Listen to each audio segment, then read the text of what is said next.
asking open-ended questions and not asking why when the person gives you an answer, because that tends to cause them to feel protective of their answer or feel judged or just shut down.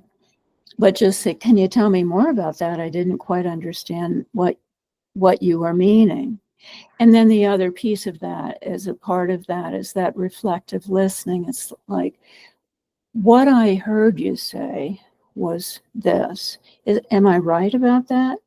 Can you explain a little bit more to me? Because I'd really like to understand your point of view. Welcome to Imperfect Mommying. Our children are constantly looking to us for examples. The term role model doesn't quite cut it here. We are shaping their worldview with every move we make. You see, it's not in the lectures we give or moments where we're actively attempting to teach them. It's in the micro movements we make, the unconscious ways in which we navigate life. We are constantly teaching our children how to show up for themselves, their friends, their future partners, and even their future children. So what can we do to ensure we are raising thoughtful, compassionate, self-aware human beings? We have to become them ourselves. No one is perfect, but we can all still be better, and it starts with self-healing. Let's get to it. Welcome back to Imperfect Mommying. I am your host, Alysia Lyons, and we have a very special guest today, Suanne Lewis. Welcome to the podcast. Thank you. It's wonderful to be here. Absolutely. So tell us a little bit about who you are and what you do.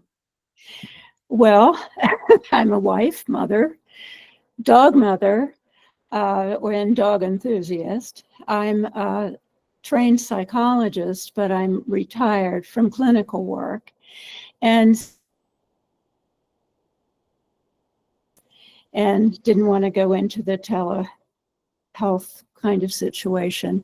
I started writing and decided that I wanted to share some of what I knew about communication and people and relationships and things in a different form. So that's what I've been doing. I'm a self-published author of 4 books, 2 and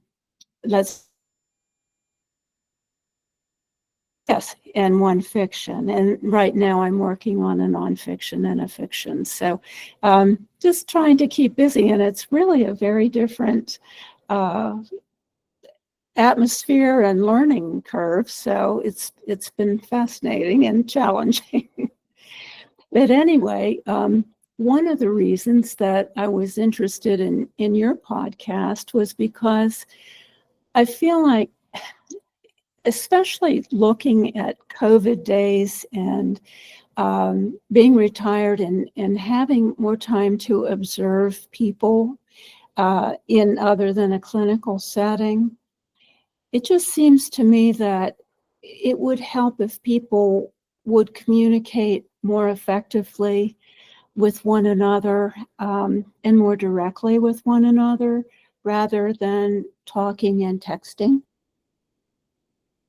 Mm-hmm. Being 3 different places at once. And so that's kind of the basis of one of the books that I have written. It's called, Do You Know How to Talk with Your Young Child?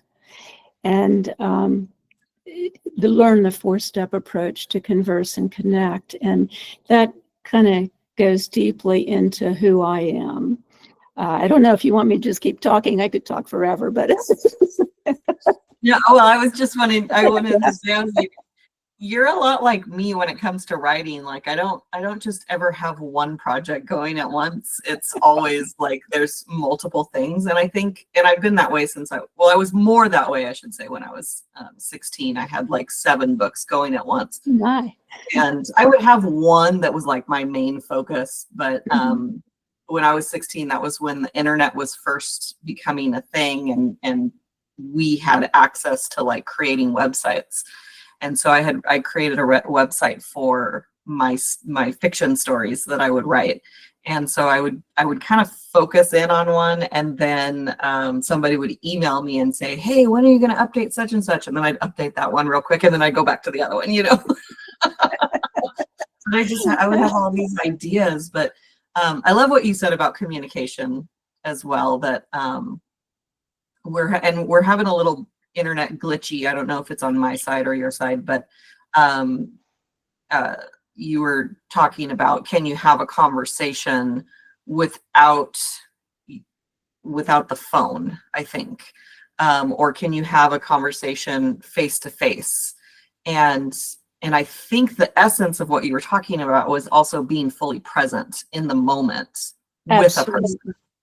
Absolutely. And yeah, I don't know. There's a delay sometimes in the video. So let me know if I've missed you or you've missed me, please. But I think part of what prompted my starting the book, well, I'm a Tai Chi teacher and I'm also a yoga teacher. And I learned those. I still teach both of those, but I got certified in those to work better with my patients who were various ages, teen to older folks primarily. And then in my private practice, I did see younger children. But the idea that embodying relaxation and embodying attention through those practices and learning those can help people feel more independent and feel more relaxed and feel more connected to the world and to other people. And I think part of what got me writing this book was, it wasn't the beginning of it and it has continued, but seeing young people who felt so isolated that they would walk into a school and shoot their colleagues and their teachers, and nobody in some instances could have predicted that at all because they didn't know that person. That person was so alienated and isolated. And I think it's awful for the people who are killed, but it's also awful for the assailant. And so anyway, I just, that was what prompted me to think, we really need to connect differently. Social media is wonderful. We're availing ourselves of that today, and that's terrific. But it can also be so distracting that we don't look at people and we don't spend time just with them, focusing on just that moment.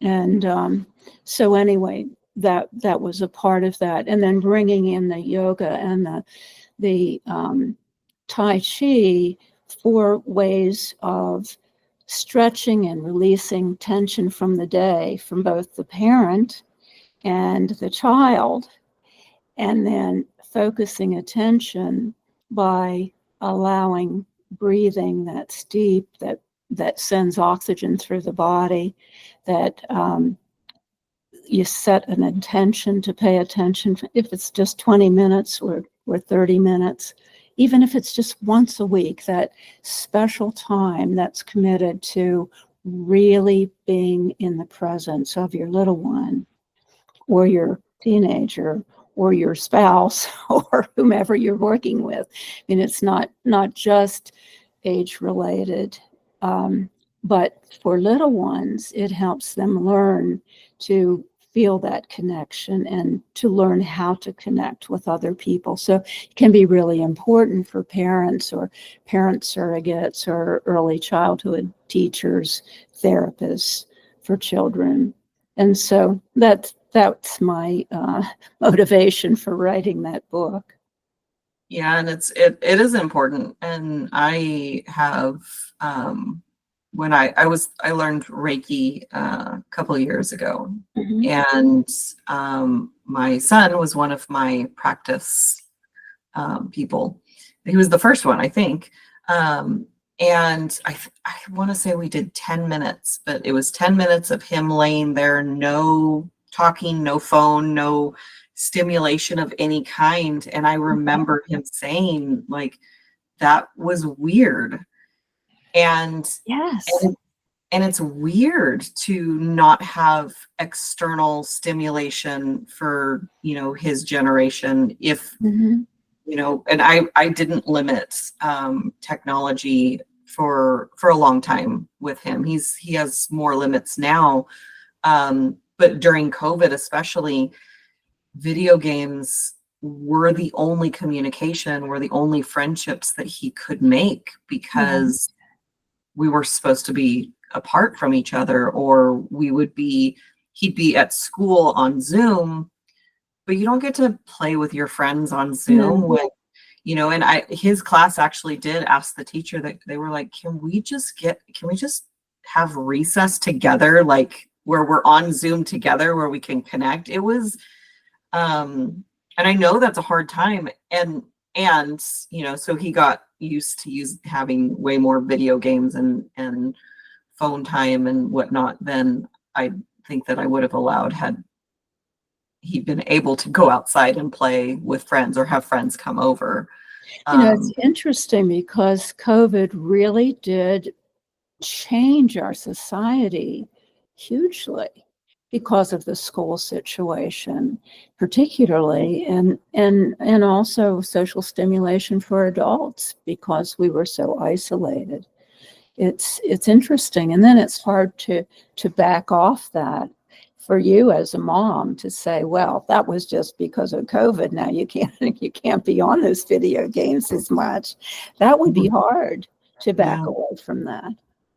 Yeah. So we've had to, create some different boundaries around technology. And, I'm not opposed to technology. I'm on a screen most of the day because of my job too. Right. And, but for me, I wanted him to be creating more than he's consuming. Mhm. And so recently he's started creating these little short videos that he posts on YouTube. And his April Fool's joke, we're recording this day after April Fool's. His April Fool's joke was to tell me that he had 1,000 subscribers. And I only didn't believe him because earlier that day he had 157. And I was like, that's a pretty big jump. But if he had said 200, 250, he would have got me, which I told him that too, so he could get me next time. But just wait till next April. right, I'm holding my breath. But he's creating stuff, and he's connecting with people, and he's feeling really good about his accomplishment. And he comes down to show me his video, like, I'll be downstairs, his computer's upstairs, and he's happy, like he's excited to show me this. And I think that there's been a really big shift for him. Like, he's kind of been trying to figure out at 13 what he wants to do when he grows up. He wants to start it now. And I'm like, you might just discover it as you get older. He goes, I want a head start. Like, that's fine. And you might change your mind too. Well, sure. And he might do this and then at 20 do something totally different. But that's exciting for him. Yeah. The creativity is really good. And I think the important thing to note is that technology isn't bad. It's how we use it that has some concerns, because social media is good. We are connected. Without social media, I don't know that COVID would have been as survivable as it was. I don't think it would have been. Yeah.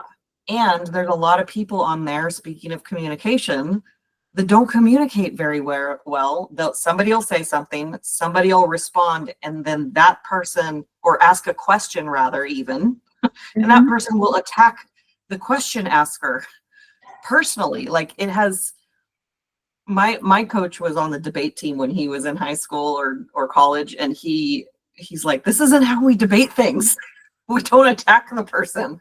You attack the point, not the person, or you dissect the point. It doesn't even have to be an attack.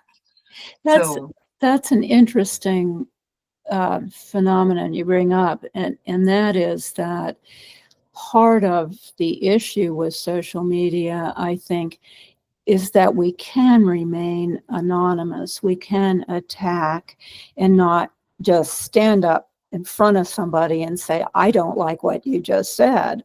That takes a whole lot more courage than just lobbing nastiness in an anonymous way. And that's the piece, I think, that's very frustrating for me. It's like, can we have some positive values as we try to communicate with one another? And I think we need some training in that, and in some raised consciousness in that. So Keyboard courage runs rampant in social media. Yeah, and especially since you can actually create a profile that has not your name or picture on it, so it could be completely disassociated from from who you are. And yeah. So is there a piece of advice that you want to share with moms listening? I think if I would share that piece of advice, it would be using the 4 steps of finding time every week, a special time, where you do the stretch, you let go. It might just be, and it might just be that big breath, and you do that with your child, so that both of you are in the room together and in that relationship together, and that you practice basic communication skills such as asking open-ended questions rather than yes and no questions, which as kids get older, or as they get defensive, or if they're bored, they just give you a one-word answer. You want to be able to create a conversation. And so asking open-ended questions and not asking why when the person gives you an answer, because that tends to cause them to feel protective of their answer, or feel judged, or just shut down. But just say, can you tell me more about that? I didn't quite understand what you were meaning. And then the other piece of that, as a part of that, is that reflective listening. It's like, what I heard you say was this. Am I right about that? Can you explain a little bit more to me? Because I'd really like to understand your point of view. And so in doing that, and starting that as early as you can, it helps the child learn language well, because they learn language that they might not understand, but in using it within the conversation, they pick up the meanings. It helps them learn how to communicate effectively. It helps them learn to trust you, that you're not just telling them what they should think or what they should do. You're trying to understand them, so they trust you and they know you respect what they're saying to you. And so that builds a relationship that can be ongoing and deeper than one would expect if we're just not even looking at one another when we're talking. Yeah, So, and that takes so much longer to say more about that, or what I heard you say was this. Is that accurate? It takes more time, and we're busy. exactly. And when you said, say a little more about that, there's a speaker trainer that I've followed. Her name's Lisa Nichols. She was in the Secret back in the early 2000s. Yes, I'm familiar. And I went to an event of hers, and she always says say more when she wants you to elaborate on something. Uh-huh. And I think her mom had suggested that they do like a singing and dancing duet at this event, and Lisa said, "Say less." So I was just having that little, dialogue in my head while you were giving really good tips for how to connect with your kids. But yeah, you made a really good point that why feels more threatening than tell me more about that. And I think that, we had a situation where my dog bit a friend of my son's. And when we'd ask her what happened, she kept saying nothing. And my thought was like, she must think she's going to get in trouble. And then as I talked to her mom more about it, we were thinking, well, maybe she just has no recollection of what actually happened because it was traumatizing. But it was maybe a little column A, a little column B. And, so I don't know why my dog keeps biting people. Luckily, he's not drawing blood most of the time. It's kind of a warning shot. But he bit another friend of mine, her son. And I just said to him, there's nothing that's going to come out of your mouth that will get you in trouble. But I do need to know what happened. I need to know what you did, what was happening, because I need to be able to warn people so that that just doesn't keep happening. And he said, I was just petting him and I pet his tail, and I was like, the tail. That's probably what happened in both scenarios. But anyway, I digress. Carry on. Well, Alysia, that reminded me of a time when I got bitten by my friend's dog. And I was afraid to say anything for fear I wouldn't be able to go see her, that my parents or her parents would be protective of not wanting me to get bitten. And so I didn't want to say anything about having been bitten. So that could be a third column. For sure, yeah. It does make me sad when children are afraid of the punishment, when a situation could be a learning experience. Right. Yeah.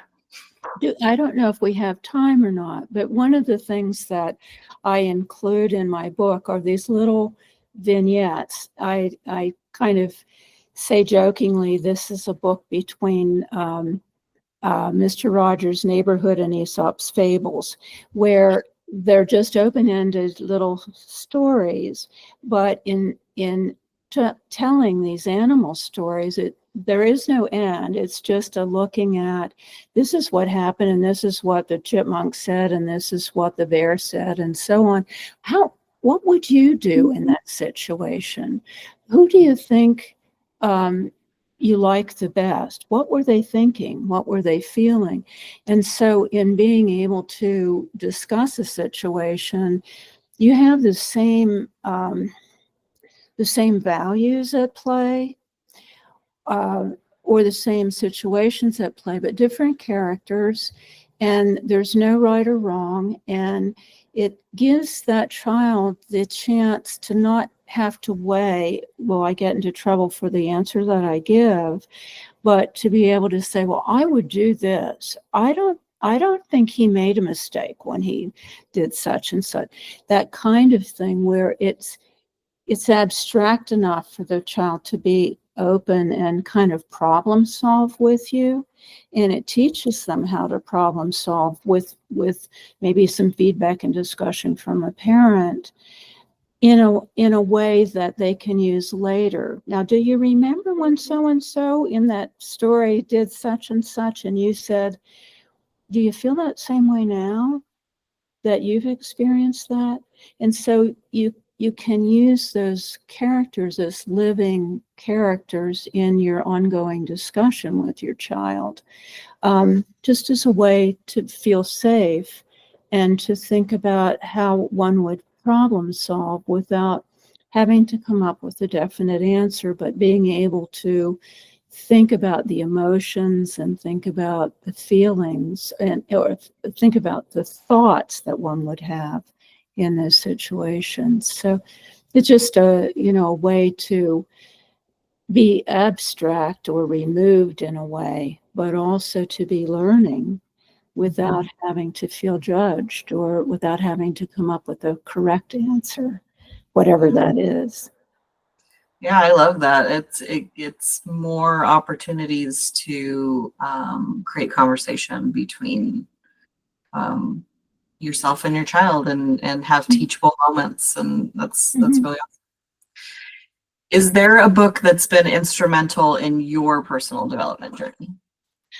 I was thinking about that when I saw your email, and I think of two particular.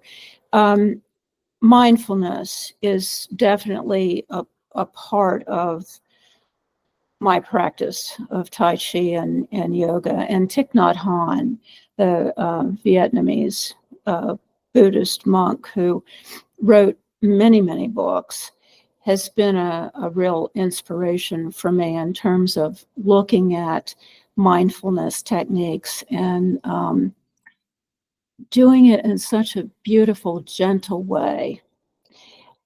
He has since passed, but he lived during the Vietnam War and saw a lot of horror, and then moved to France and just has made a wonderful presence in the world.